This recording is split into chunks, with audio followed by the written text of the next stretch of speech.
Hi, I'm New York dermatologist Dr. Karen Lohia and medical director of Lumiere Dermatology, a chain of luxury aesthetic centers here in New Delhi. I'm here to talk to you about your diet for good skin. So I actually specialize a lot in doing diets for skin. I call it the Derma diet. It's something that I do. And usually I basically see the patient, I give them a consultation, I understand what they're eating, what they like, what they don't like, and I try and work around them to create a diet for them. For you guys, I'm going to tell you the main principles of the Derma diet so that you too can have good skin sitting at home. The first principle is, obviously, drink a lot of water.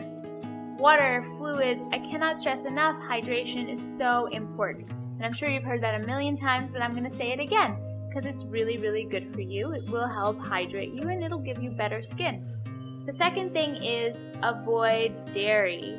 Now, I'm sure you've heard this before, but if you haven't, here it is for you. Dairy has lots of hormones. Hormones are plentiful in milk, in yogurt, in cheese, in ice cream. Why is this?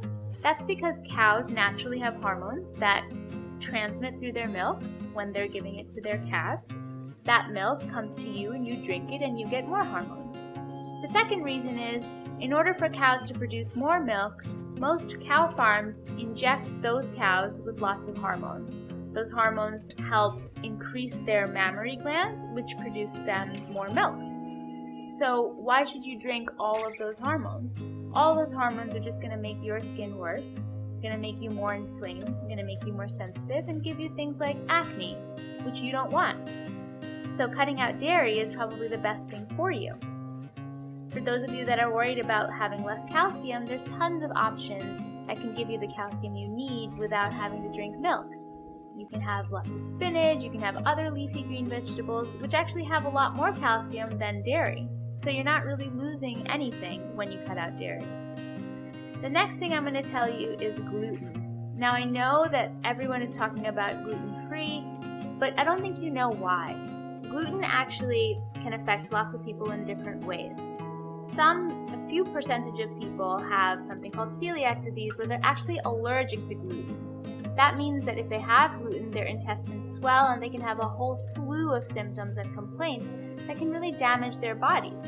Now, most people don't have celiac disease.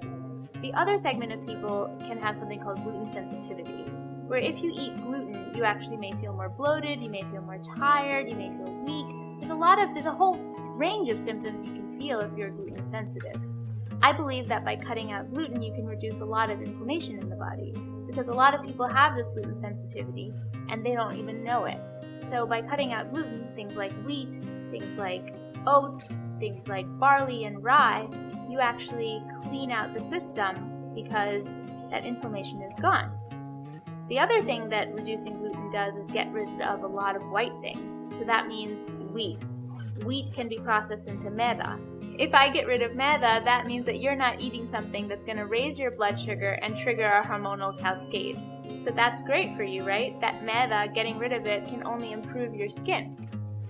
The last thing is what I touched upon before with maida, is getting rid of white foods.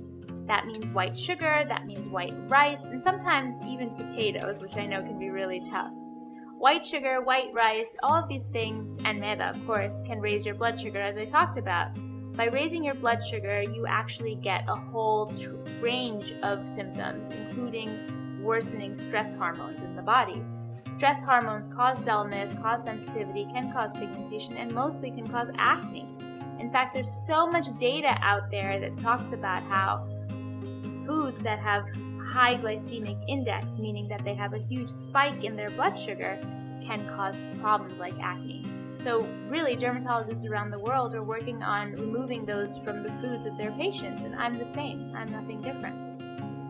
If you follow these 4 tenets of the Derma diet, you should see a great benefit in your skin. And I say that with the utmost of confidence with the results I've had from my patients and the results other dermatologists have had from theirs. I hope this helps you, and if you want a more detailed consultation, please feel free to contact me. If you have any more questions, feel free to contact us at the information below, and we'd love to have you watch more videos at Beauty Mantra. Thank you.